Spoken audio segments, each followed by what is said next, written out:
And we are back for episode 2 of our build in Anno 117. And last time we managed to successfully get our balance of cash flow positive. And so I guess we're gonna keep on trying to see how much we can grow our little settlement. And so this hat keeps the sun safe from my land. It's like we're meeting some but not all of our needs for the plebeians. It feels like it does you good to eat a sardine.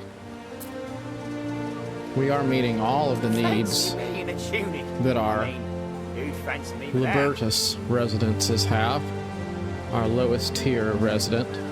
So we'll be focusing on providing some of these luxury needs. Some of them are not unlocked yet, but we want to build the Grammaticus. And I don't know what that is yet. Probably will here in a minute. Sanctuary Grammaticus. With the reading of poetry and philosophy comes the real risk of becoming overly I spin as my mother did. clever. I attend the flame as best I can, and I pray the gods don't think me ungrateful.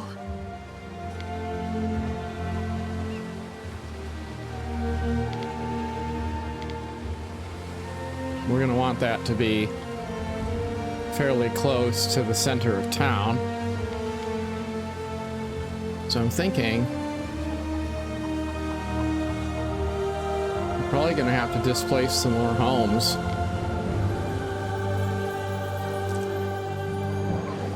We can move the fire station a little bit and move a couple of these houses over. I always make enough to make the next market day. Can you come for me? And the Grammaticus, we'll see. We might be able to remove some of these roads and put it right there. Now, for whatever reason, when I try to delete a road, it deletes the entire section of road, not just like part of it. So I wonder if there's a way to... There really doesn't appear to be a way to selectively only delete part of a road. I mean, that's not a big deal, but then it creates a situation where you have to go back and create a street to replace part of what you demolished. So it's a little bit weird. Like, see, I just need to delete that corner piece, but I have to delete the whole thing. So I don't know. Don't know about that. Not gonna be too picky because it's not a big deal. But it does feel a little bit unintuitive to not be able to delete a single section of road if I want to. All right, so we're going to put the Grammaticus right there.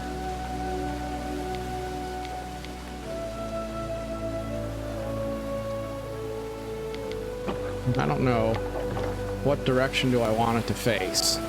We could have it face like that, or we could have it face the other way.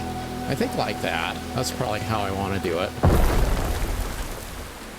Trading posts can now be upgraded and so benefit from increased storage and extra loading ramps. That looks very nice. Kind of situated on a hill. We can sort of see the temple and the Grammaticus there, anchoring the middle of town. We have the Fire Watch Tower looking out over everyone. And that's an easy one more thing that we're meeting the needs of for our people. what we need next is bread and garum. So what is bread, well, made of? We should be already making bread, right? Like I thought we'd already made a bread factory. So if you hover the button, it will show it'll show the factories. So you can see we have a wheat farm there. We do have flour mill, but looks like, as far as I can tell, we don't have a bakery yet. Now there's a, looks like it looks kind of like it's showing, okay, I see what it is, because there's a green and a red icon there above each house, showing that each deity confers unique blessings. Change your patron god as you please. Alright, thank you. If we place a bakery within range of the houses, we get added income, but we also get more fire risk. So that's probably alright, because we have a fire watchtower there. So I'd imagine we would benefit from going ahead and putting the bakery right in the middle of town too. Maybe even right next to the fire station. Wouldn't that be interesting? So we're gonna experiment a little more with this. Delete some more roads. Let's see.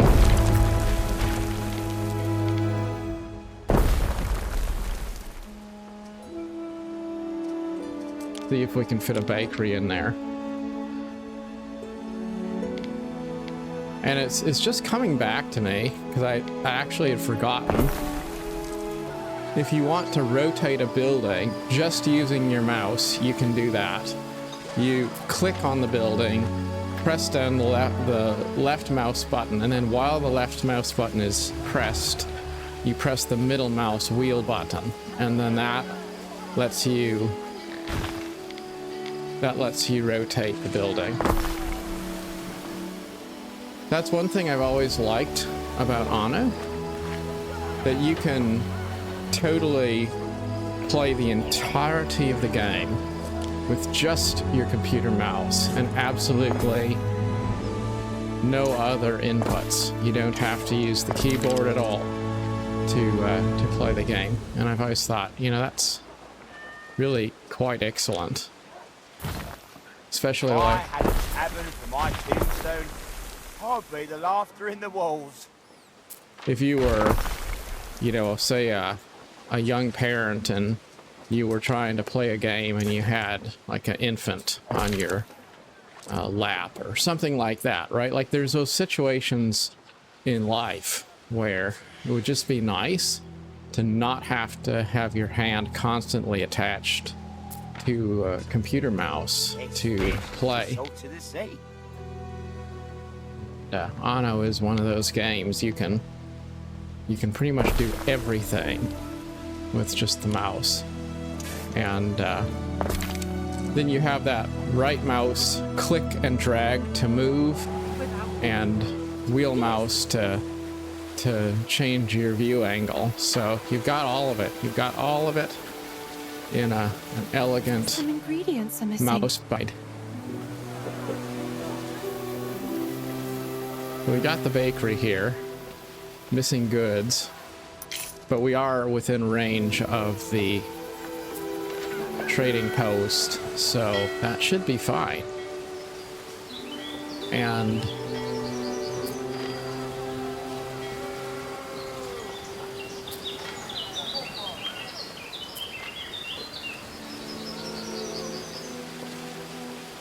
What a lovely brazier! My heart's blazing! I don't see any effect, though, from the bakery. Maybe once it starts operating, then we'll see that income effect apply to our to our residence. Yeah, there we go. +2 income from a nearby bakery. And wow, look at that. We just jumped from a negative all the way up to a +94 coins per minute. And that's actually kind of cool. It tells you it's income per minute. So if you're wondering, like, +94, what does that mean? That's great. +94, but what does it really mean? +94 a month or a week or what? And it's just time. +93 now. Coins per in-game minute. All right. Already feeling like we're having a degree of fun. And, Accept my sacrifice. you know, I feel like I might rename my island. I also want to see, because I think, you know, we're doing okay. Waiting for your decree. So let's just go do some sailing and explore the rest of the map and see. We'll increase the speed and we'll go see what's the rest of the map look like. Clear up some of this fog of war. In among the weeds of my garden. Ithacus Tarragonus Taurus. At your service. Alright.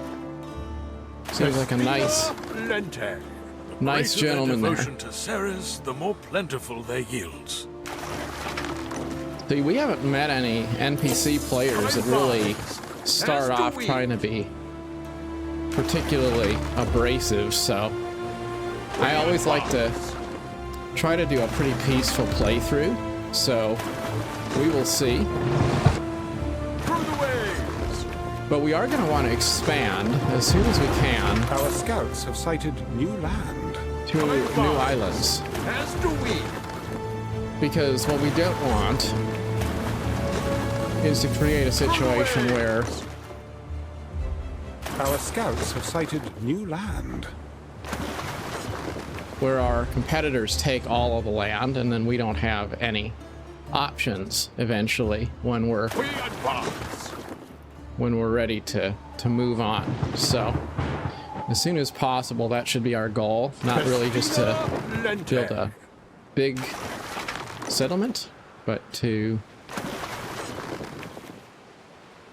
expand our territory across several islands.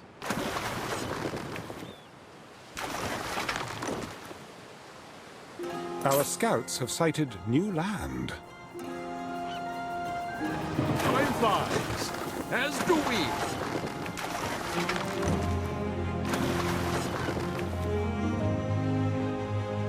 Mariners, forward!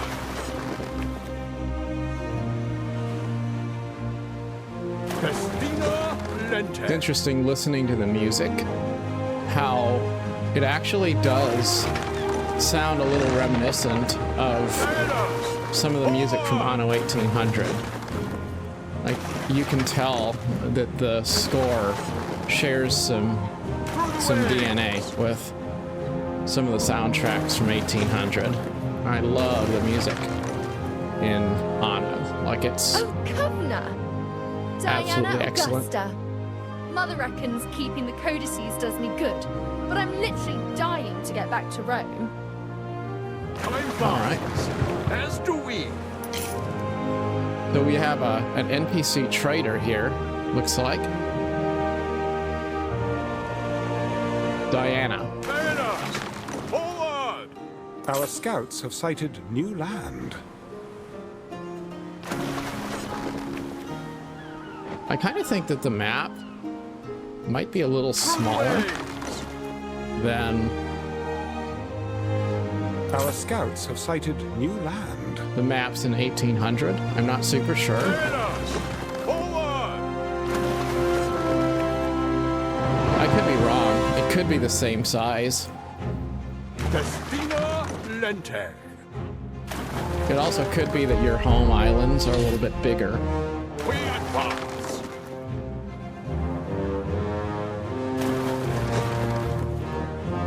I wonder if there's a automatic exploration option for ships. That'd be kind of cool. No, I don't think there is.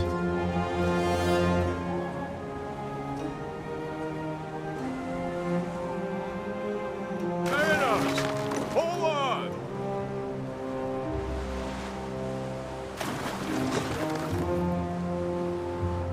Time flies, as do we.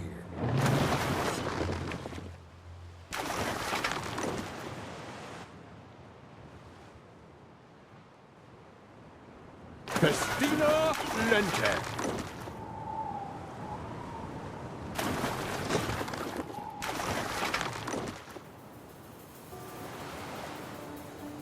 We advance. I wonder if in this game, when you play for a while, it'll remind you and say, hey, you should Mariners, forward! go get a cup of coffee or something, because you've been playing for 2 hours or whatever. Festina Lente. Look at that, there's whales swimming in the water. Isn't that amazing?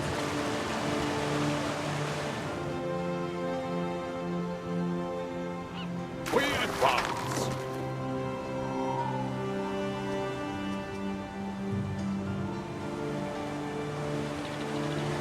Time flies, as do we.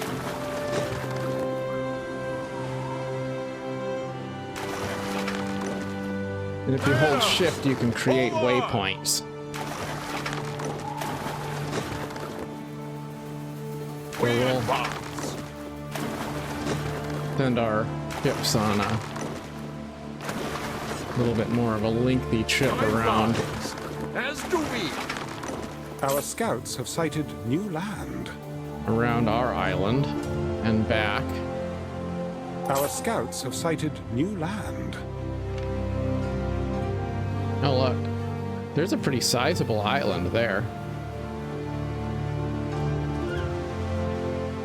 It's a large, beautiful, empty island right next to ours. That would be a good one to settle. And it tells us what the fertilities are. Our Iron, scouts have sturgeon, sighted new land. flax fertility, olives, resin, mackerel.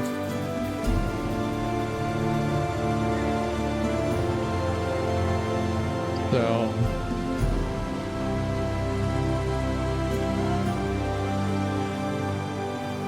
we have another island here. This island has lavender, murex snails, sandarac, and a mineral deposit of a possibly unknown nature.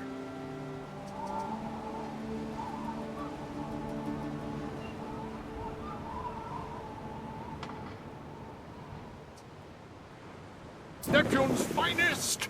Ready! There's a boat on the radar.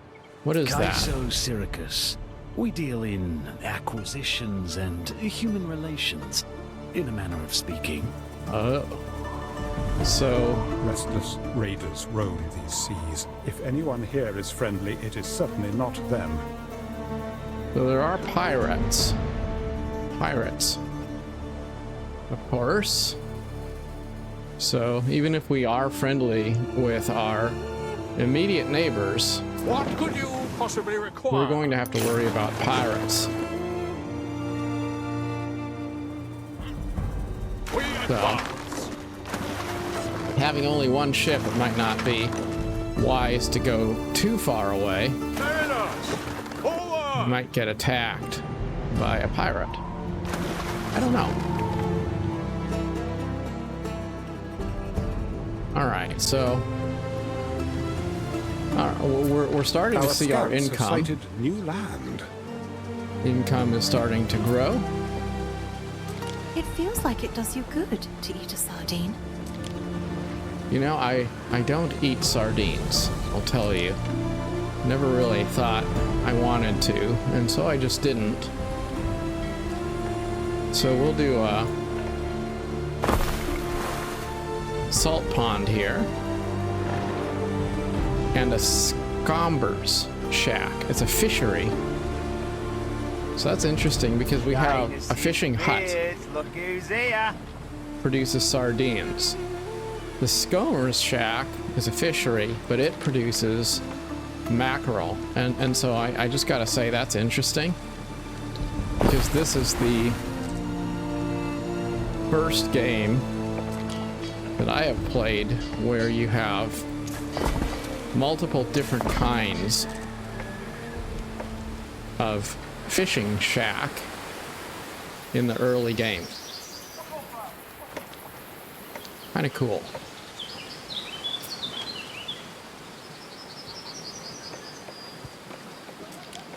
And what is garum? I don't know. Probably kind of gross if it's made out of mackerels and salt. I'm gonna have to research that. So we can do a garum works, and if we put that near homes, that will generate decreased happiness and increased income. So in this case, I don't really want to do that. I want to put that not near homes. We'll put it out here. So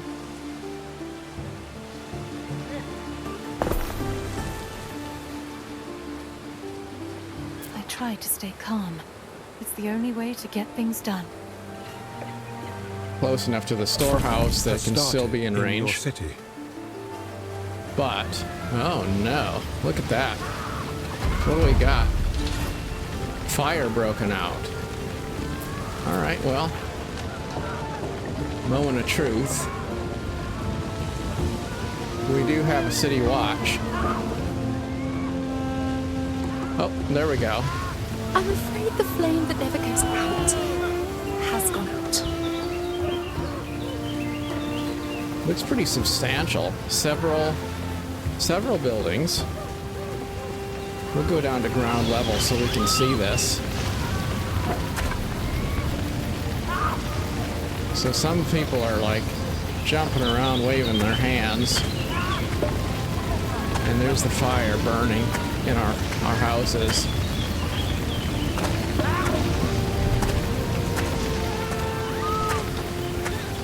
Here's a dog.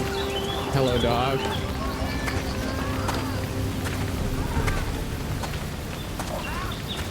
What is truth without virtue, and virtue without truth? Yes, Lucius.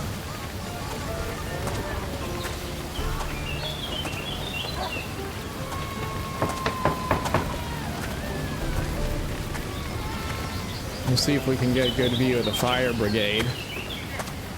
Yep, there they are. Yeah, it's really crazy when you look at a game like this, you realize this is just a city builder, and we're approaching a first-person RPG level of detail at ground level. Like yeah, it's not perfect. Accept my sacrifice. An Like ox the of detail. clay, an ox in spirit. Lost a house. Level of detail is not, you know, it's not like you're playing Assassin's Creed or something, but to have this level of detail on the ground is just phenomenal when you think about what it was like playing, you know, a game like SimCity Classic back in the day or something like that. Like how do we get to a point like this where we have this level of immersion in a city building game? Pretty incredible. So we can repair the damaged houses and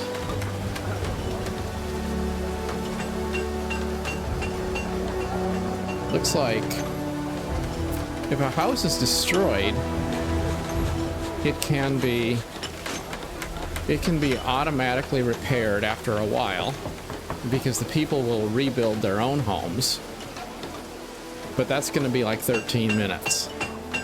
If we want to instant repair it, then that comes with a wood construction cost. So that's actually really cool because it's a new mechanic. It used to be if a building burned down or something, it would just stay burned down permanently, and you would have to come back through to fix it again.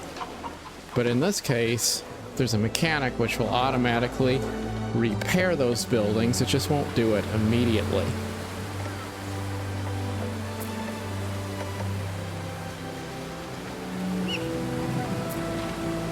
So we do have garum being made.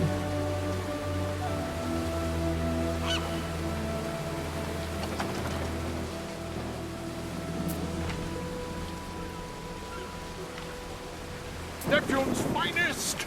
Ready! I think we should look into settling on another island. So we could go with that island, or we could go for this one.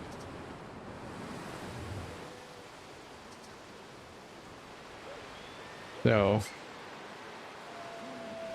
mackerel, resin, olive, flax, sturgeon, iron, or this one has, I think this island has more fertilities that our home island doesn't have. So that's probably the island we should try to go over and explore. Through the waves! So I don't know what resources are needed to build a trading post. What could you possibly... So we'll throw timbers and tiles in. I don't have any idea. And then we'll sail over, and I assume it's gonna be like Time flies. 1800, where you just sail up, and once you sail close to the shore, then you'll see the template and you'll be able to build.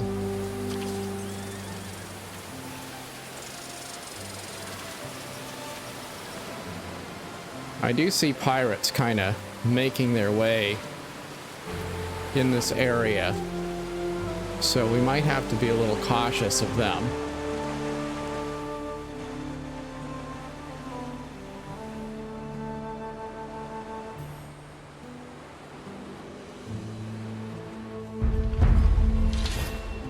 Festina Lente.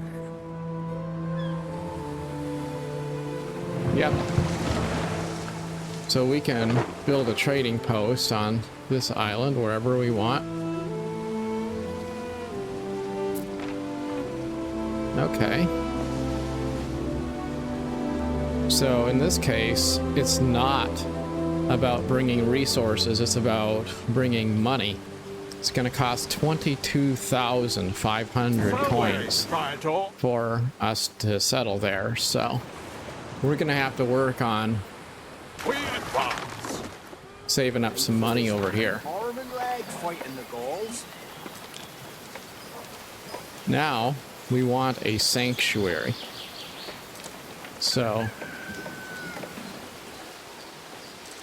sanctuary already is built over there, but the sanctuary only affects those houses. It doesn't affect the folks that are down here. So thinking what we ought to do is probably move this farm, because the farm, or I guess it's not a farm, it's a sawmill.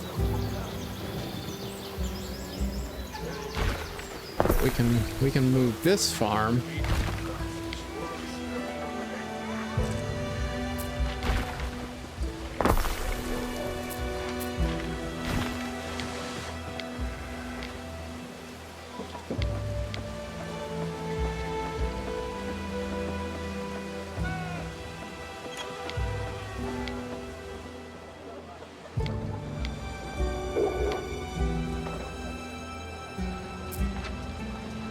I wanted to move that farm and place it diagonally. It seems like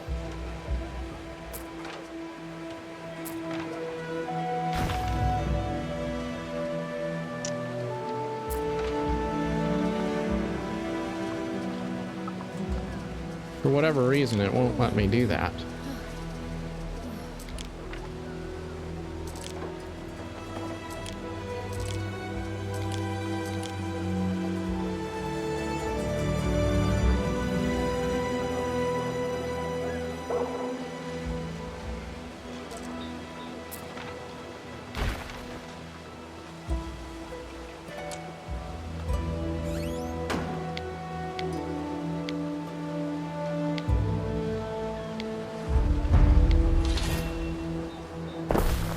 Maybe it's because of the fields.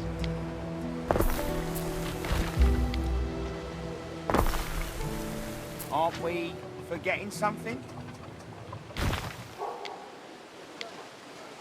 Well, diagonal construction is enabled, so I don't know why. So I guess we'll delete the building and we'll rebuild it. So that's again a little bug. It seems that diagonal construction of a farm just for some reason doesn't work. If you're trying to move it, you have to delete the building and rebuild it. But that's okay because you get your construction costs back anyway, so it's not like it's really a major inconvenience. So anyways, what we can do now is we can build a second sanctuary.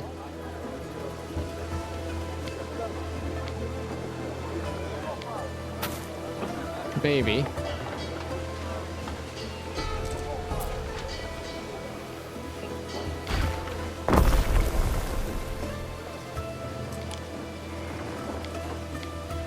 Sanctuary is a little bigger than I kind of had thought, so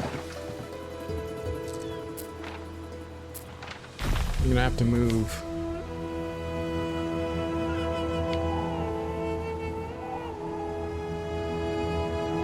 that sheep farm as well.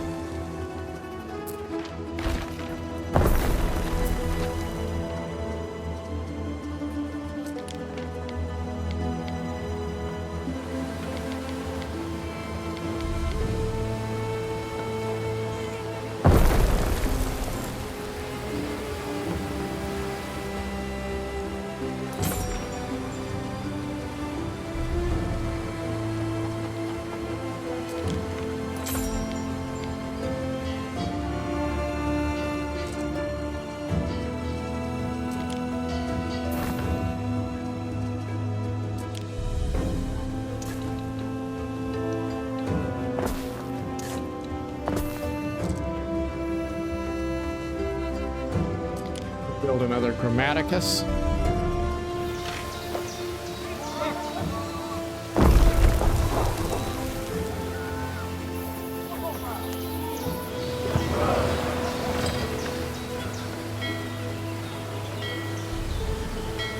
And I deliberately placed these buildings facing the opposite direction as their versions over there higher up the hill.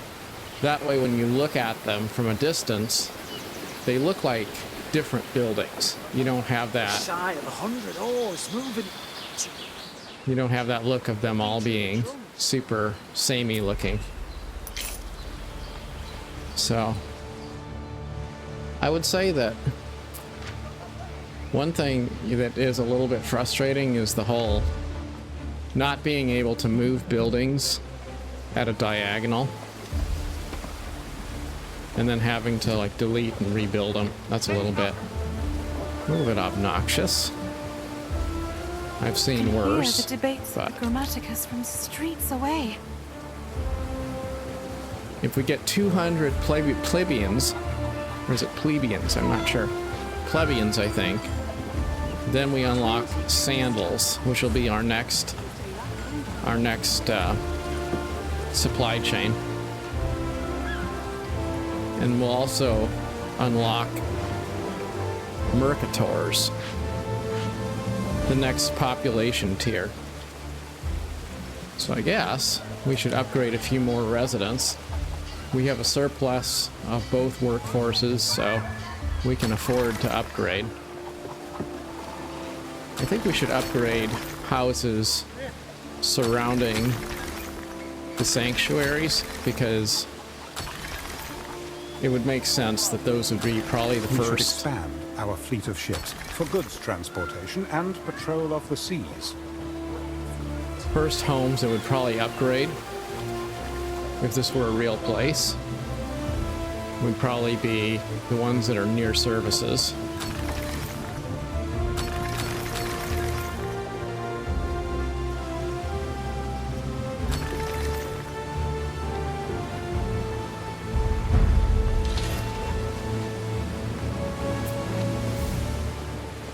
And now we can make sandals and we can make soap.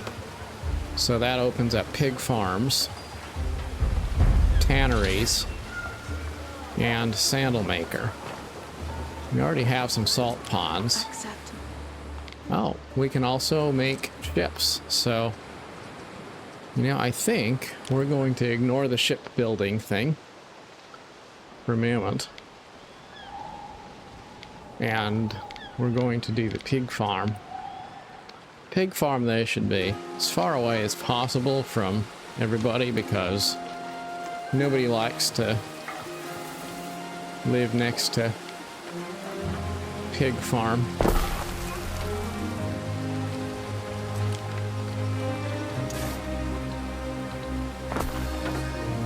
We'll do a little bit of a kind of a double wide road there. Create the appearance of an avenue. Have them come help themselves.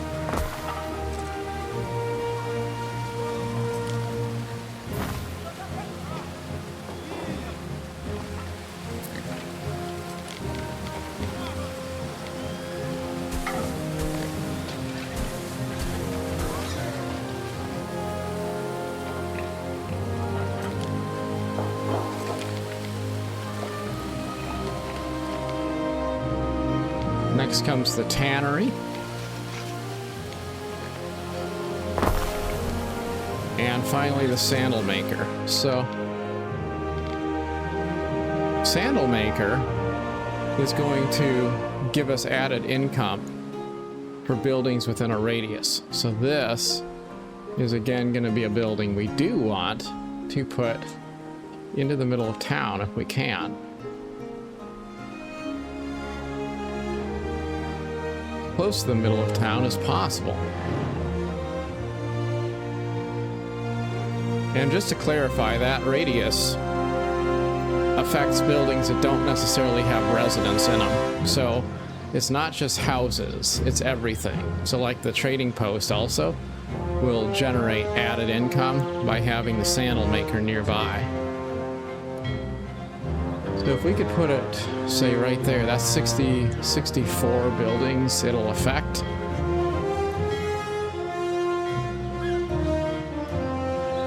I think that's what we're gonna do. We're gonna move one of these houses out there, and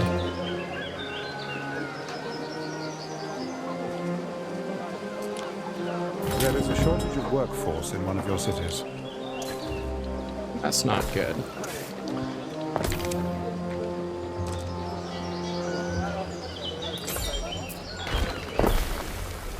We can move that house there, and now we can probably make a sandal maker can be right here.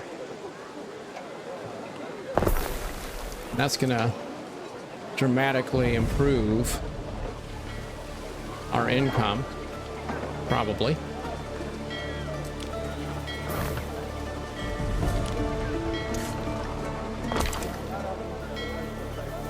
One thing I've always kind of liked doing in Anno is making a point to get rid of roads selectively if you can. Like, for example, right there.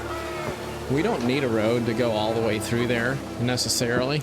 So if we just have a little bit of a dead end here, then that opens up more space that we can use for park or green space or whatever we really want.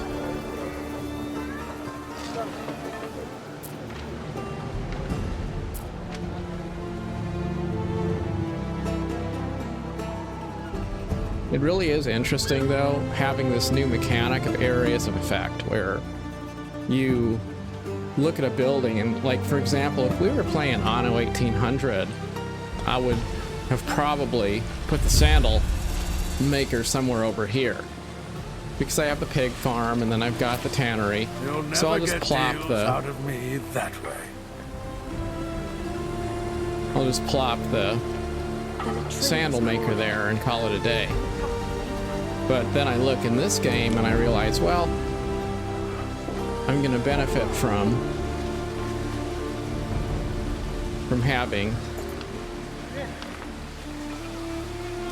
having the sandal maker in town. And that makes sense, right? Because in real life, if you have a place that makes sandals and sells them, then that would be a good place to,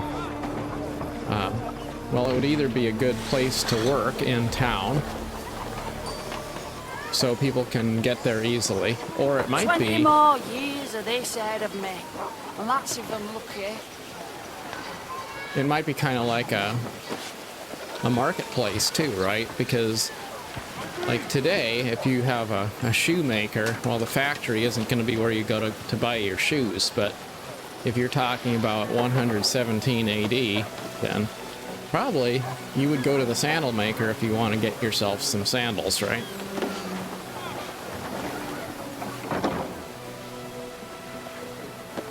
Well, so what I saw is we go over here to this new island. We have lavender fertility there, and that's something we need. We don't have lavender fertility over here, so What could you possibly require? so we are now gonna come back over here with the intention to settle and start working toward our first supply routes connecting these islands. Because we're gonna need lavender to make soap.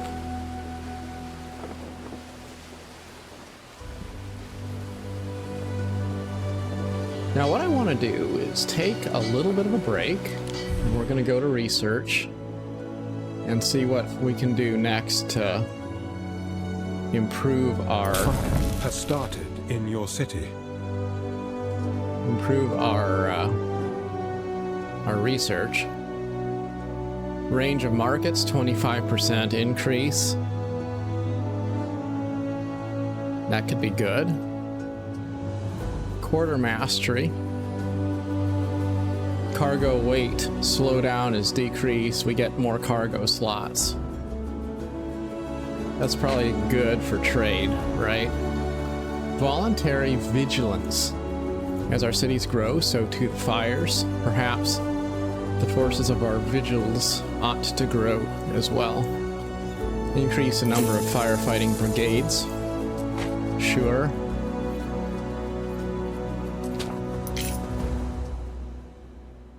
Increase the amount of riot fighting squads patrolling the streets. It's more likely you'll get a deal out of me now.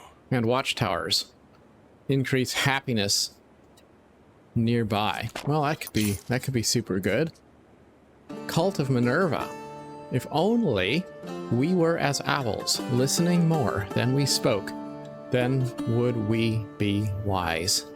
Well, I love that. Minerva is a deity focused on knowledge, teaching, and the fine art of weaving. So, I imagine that will allow us to choose Minerva as our patron deity if we wish. So, I don't know. Ceres is probably fine for the time being, but we'll see. Wells, increase fire safety nearby. We'll do that.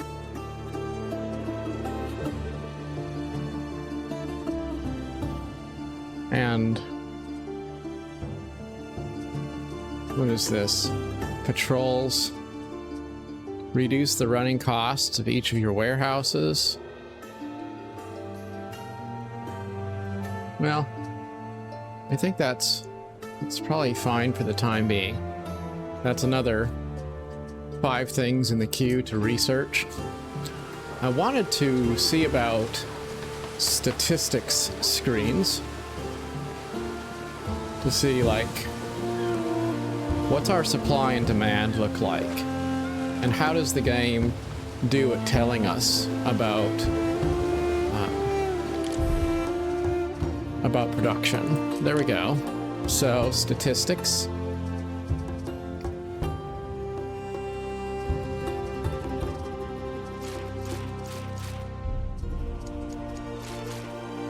The green line is current production, and the white line is current demand. So we want the green to be higher than the white. What's the percentage? Productivity.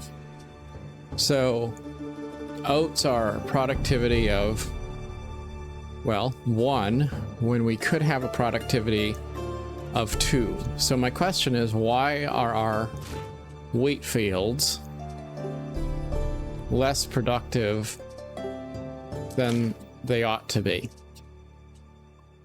We have one oat farm at 120%. We have another oat farm at 0%. Well, that would do it. So will it take us there? Yes, it will. All right. So we have full output storage. If we look at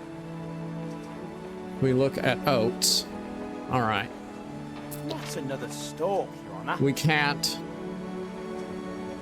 We can't operate here because the storage is full. So what we want to do next is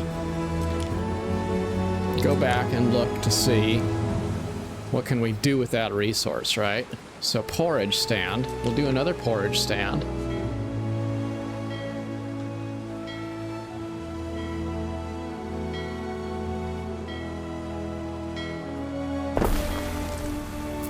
And that'll address our productivity problem, because now we have more porridge being made, and I'm sure we will need porridge to support our growing colony. Someday I'll be a famous seafarer, and they'll paint me with me hat.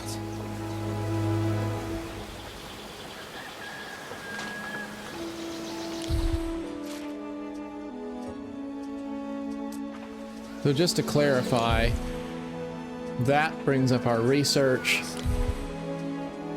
but if you click your income, your balance, your population, all of that brings up the same statistics menu. So that's good to know. Very clean, like that's great for diagnosis. We can see here oats are now 2 of 2, and we don't have any problems there. So again, that dark green shows potential supply. So we can see like what's our maximum amount we can produce.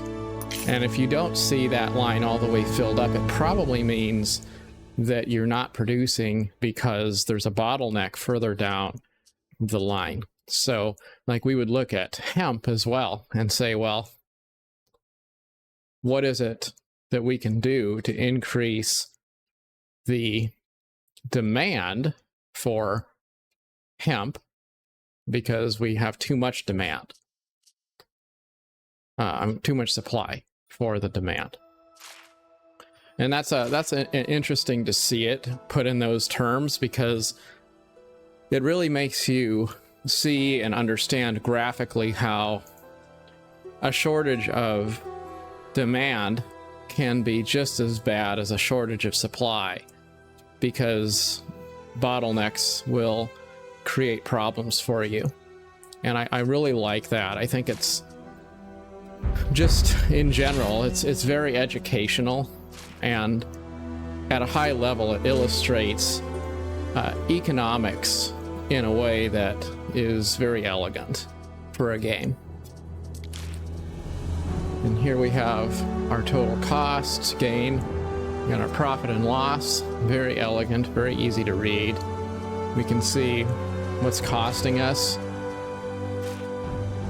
We can even break it all down so we can see like what is, if you want to get super granular and say what's costing me, what could I maybe cut out of the equation, and then you have that button so you can very easily jump to the building if you want to inspect it on the map as well.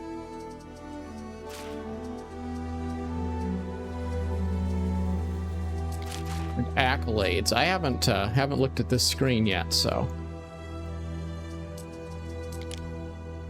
for example, start your settlement off with its first fishery. So this is really cool. This is your achievements. So it's kind of like Steam achievements. It's just an easy way to have fun challenging yourself to master the game. So for those of us who are completionists, which I kind of am not, but I do enjoy the achievements,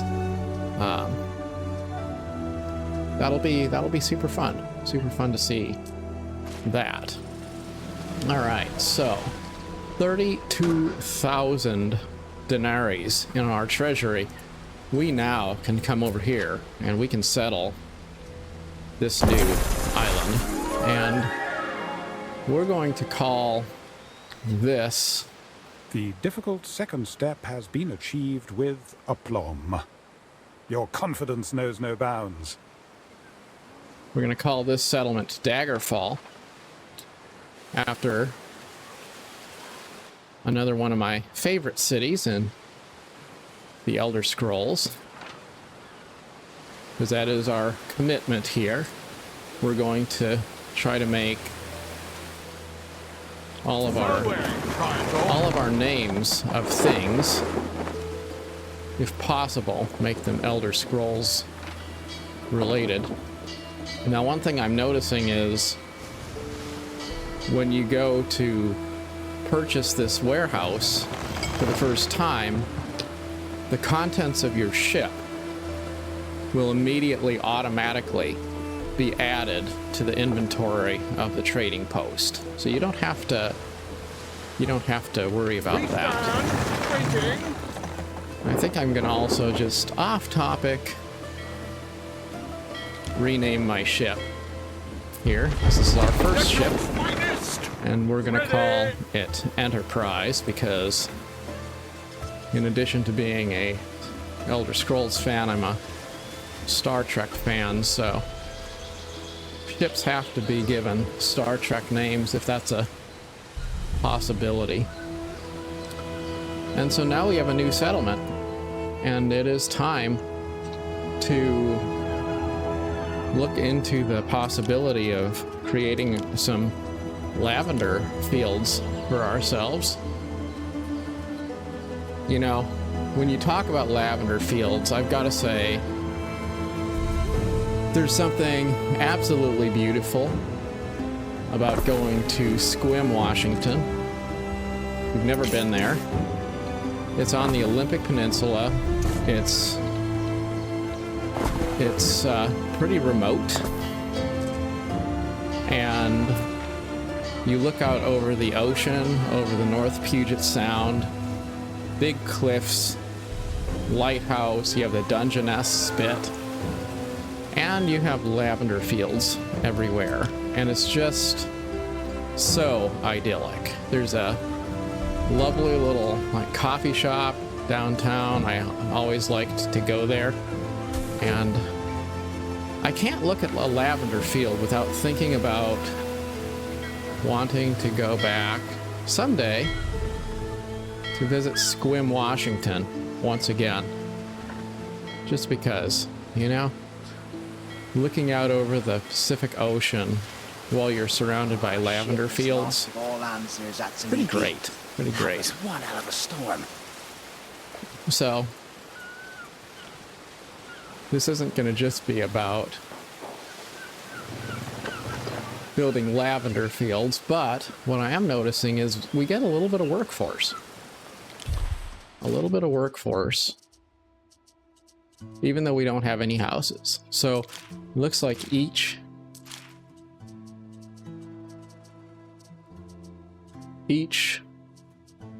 island starts off with at least a little bit. Yep, there we go. Harbor buildings. So the harbor gives us workforce. You have a few people. Good for fodder if you boil them. A few people who will, I guess, probably live there. What could you possibly require? And they will be able to work. So we don't have to build houses here yet, if all we want is a lavender field. But what we will do is create our first trade route, because we want to bring that lavender from Daggerfell Trust me, you to want Cyrodiil. olive oil. It keeps you healthy and competing. I would plant those groves like now.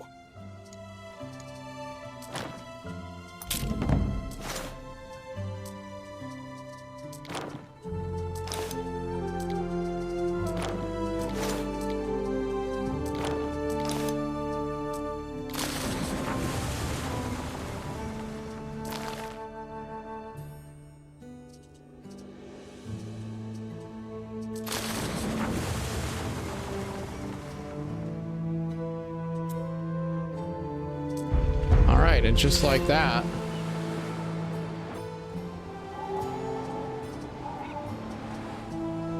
our ship is bringing goods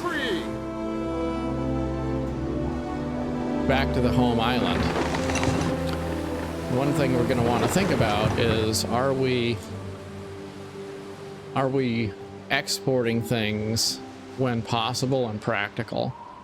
Because, you know, like for example, if we have a lot of production of something here on the home island, we may not want to build those production chains offshore. We may want to actually export from here to there. Like lavender can come here, but soap, the finished product, can be sent back to Daggerfall. And we have pigs on the island. We don't have a renderer, so that's going to be our next thing we do.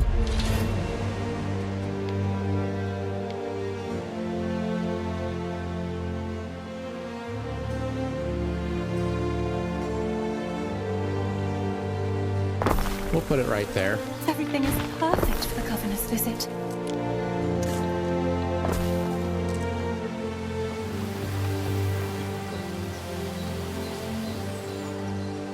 Some of the necessary materials haven't reached us. We have plenty of pigs, plenty of charcoal, so we should be ready for a soap maker. And soap maker will decrease happiness while increasing health. So I guess a little bit of unhappiness, if it makes you healthier, could be a good thing, right? So we'll go ahead and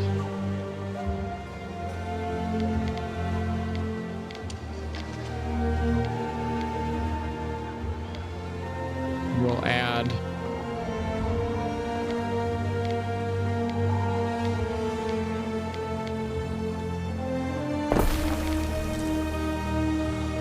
soap maker right up there, because that's going to be a good health bonus. The dumpling hopes to die for.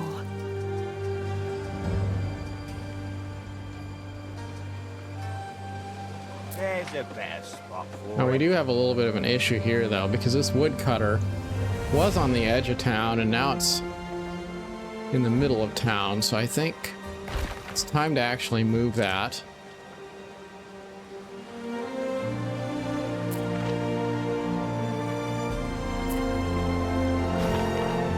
We'll put it out here.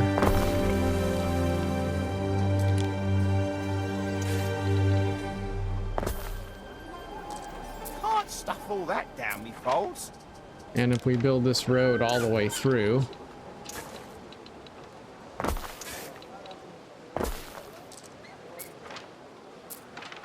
yep, then we have connection to a warehouse. And we have more room to build here without issue. One thing I am wondering, though, is, like, do our woodcutter camps replant forests? I think that they can, but there's a thing we have to research before they're going to be able to do it. It's a technology thing. My sister's children sprout like weeds. Won't none of them be getting sold?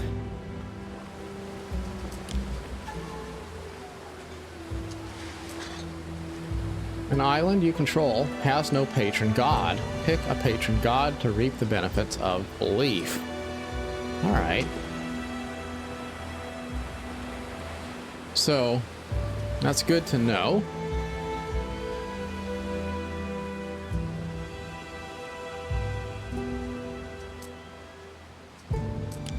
Each island gets to pick their own patron god. So,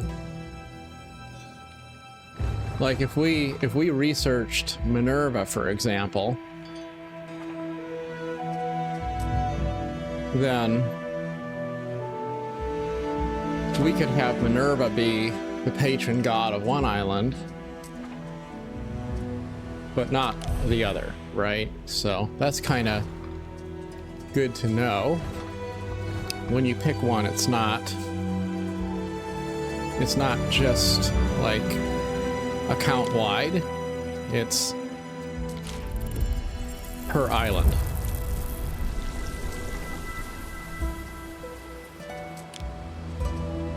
Harbor buildings are available. Also,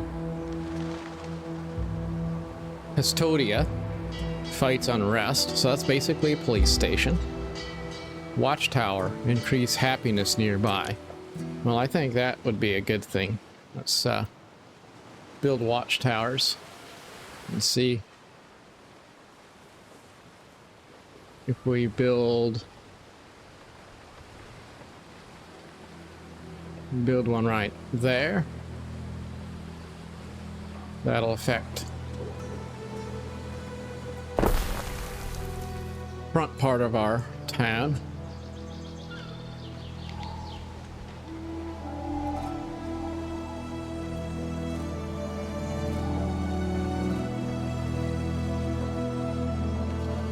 Maybe one there.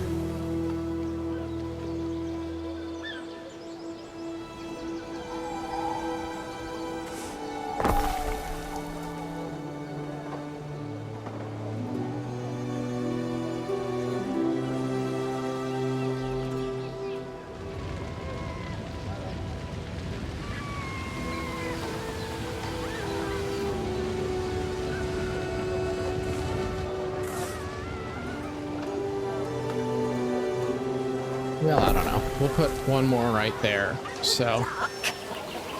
Am I surrounded by Kennards?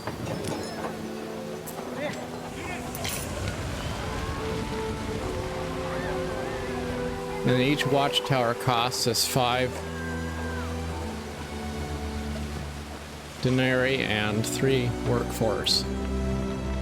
But people will be peace of mind that my husband wears a warm hat. a little bit happier.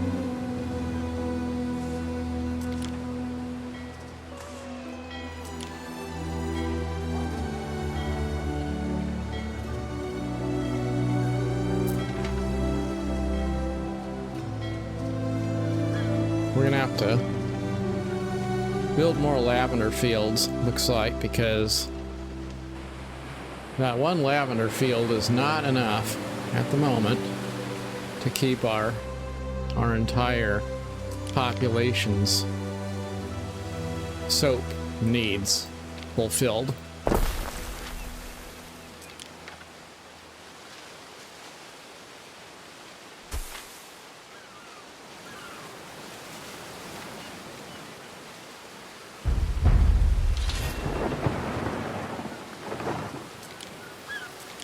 We've discovered wells. We also have discovered olive oil. He's as bent as a broken plough, and you can hear a cricket singing a gale. So we're going to need olive fertility. And we're going to need resin. We don't have olive or resin on either of our islands. So how about this one? This one has olives. This one has resin. All right, so we definitely have got to come over here and settle this island.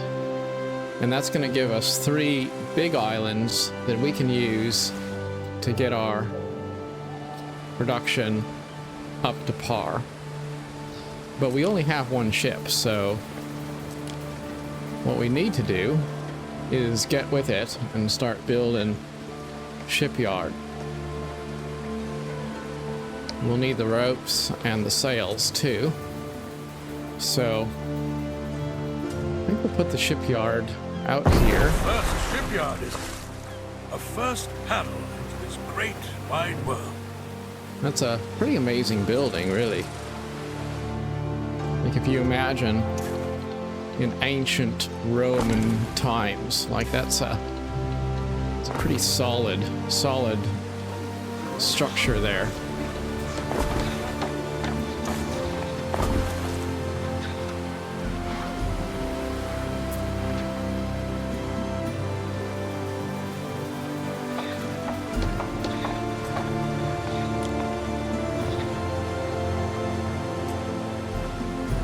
We can make rope out of hemp, which we already have, and sails out of wool. So we just need hemp and sheep farms to do this.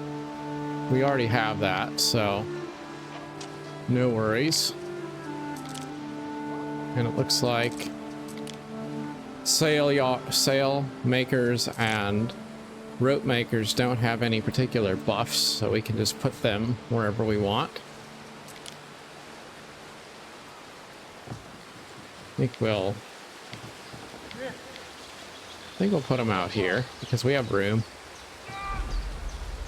How about I show you the ropes when it comes to ships? Spin you a yarn?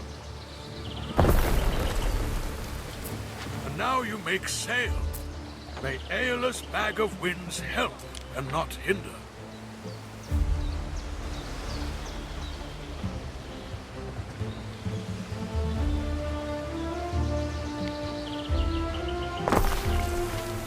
We're gonna just go ahead and build another sheep farm.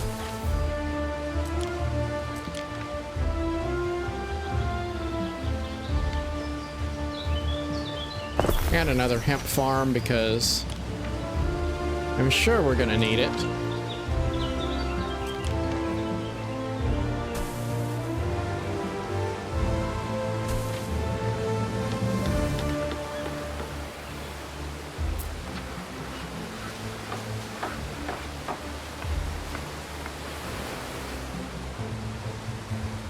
I was wondering if the shipyard needs to be within range of a warehouse, but it doesn't look like it. Looks like it's fine to just be there. We have our waypoint where completed ships will stand by.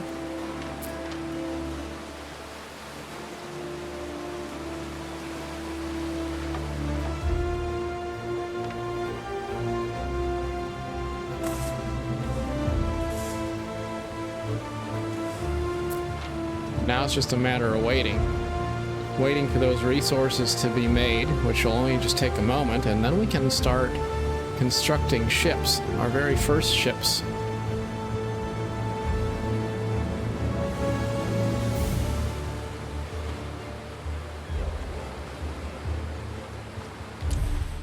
We gotta see what's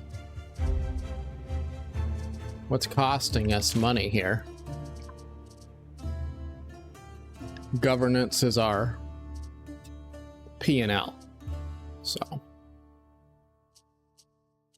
production buildings are what's costing us. What does the shipyard cost? Or is it? No. Just production buildings, not the shipyard. Possibly the shipyard will cost us more if it's actually producing ships. But if it's not producing ships, then it's just not in use.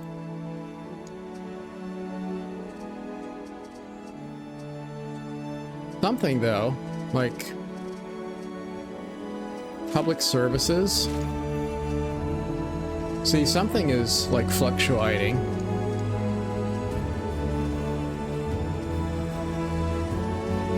Right now we have a positive balance of 97. I assume that it's our housing.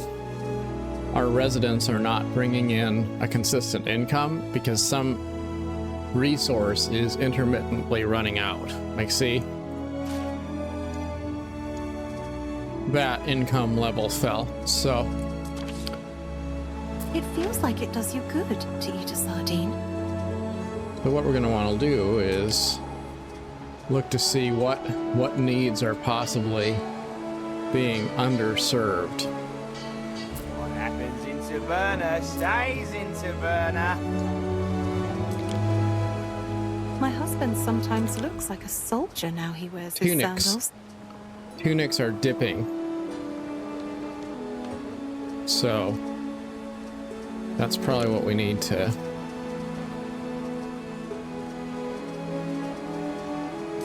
produce more of.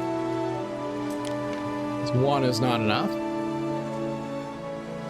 But if we build a tunic factory here, that's gonna help us with income, because all those buildings are gonna get that income buff.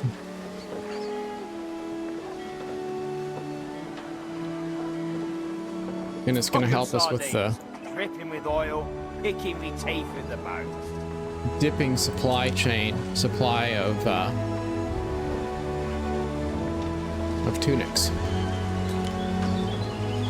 which I think is what was causing our income to fall a little bit. Anyways, we are now in business, so we could build a civilian ship or a legio. And I'm gonna say probably civilian ship, because I don't know that I have, like, I need weapons to build armed ships, and I don't know. I have 25, right? 25 weapons.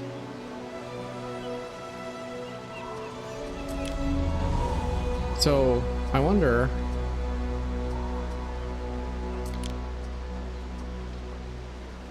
so I could buy them. Normally in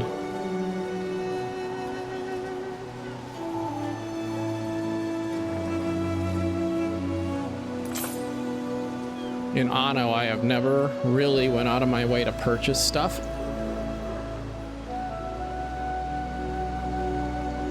What will it be? I was offered a loan. Well, that's all right. I don't need a loan, though. But thank you.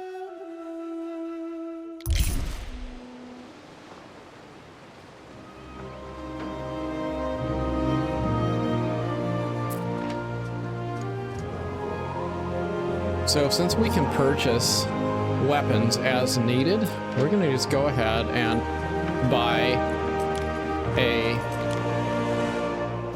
an armed ship, just because it probably would not be a bad idea to have some sort of defensive capability on our ship.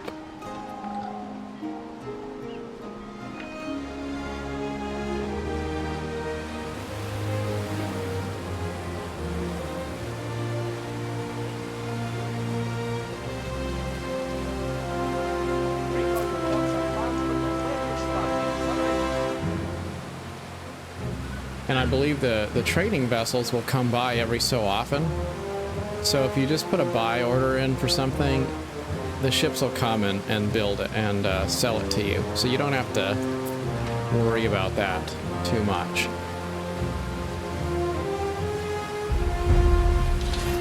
The cult of Minerva was discovered. Well, good stuff.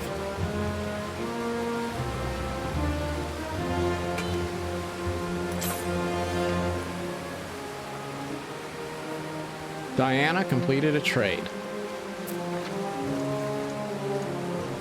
Construction so ship has finished. So we did buy some weapons. So good to know. Like, and I said to keep on purchasing more, but that doesn't mean that the next ship that arrives is going to bring everything you requested. So like, I think I bought like 8 or 10 on that ship that just arrived. So. Neptune's finest! Ready! So we have an armed vessel here. Hopefully these guys are ready to defend us, because there's a lot of guys in there. Like, look at them. Like, they're all standing there ready to fight.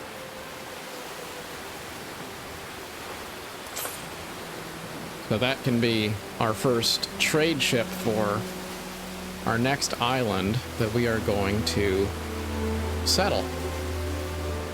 And I think that can be a good resting place to call it a wrap for our second play session here in Anno 117. We were able to build our first ship, expand more supply chains, be profitable, and settle our first new island. And that's so far, other than a few minor frustrations, it's been a pretty great experience, all things considered. So I do see I need to. Looks like I need to build a few more residences here. As with all things, the key to building a great civilization is to be expansionist, to keep on trying your best to grow ever outward. It's never enough, right? Though that is kind of maybe what brought Rome to its fall. It was always trying to grow, always trying to branch out, and kind of got so big at some point that it just couldn't really hold itself together, and it kind of started to drift into obsolescence. I suppose there is a lesson somewhere in there for us today, as we perhaps stand at our own crossroads of civilization in real life too. In any case, that should solve our missing residence there. Indeed, we are now balanced once again. So we will call that a wrap, and until next time, thanks so much for watching.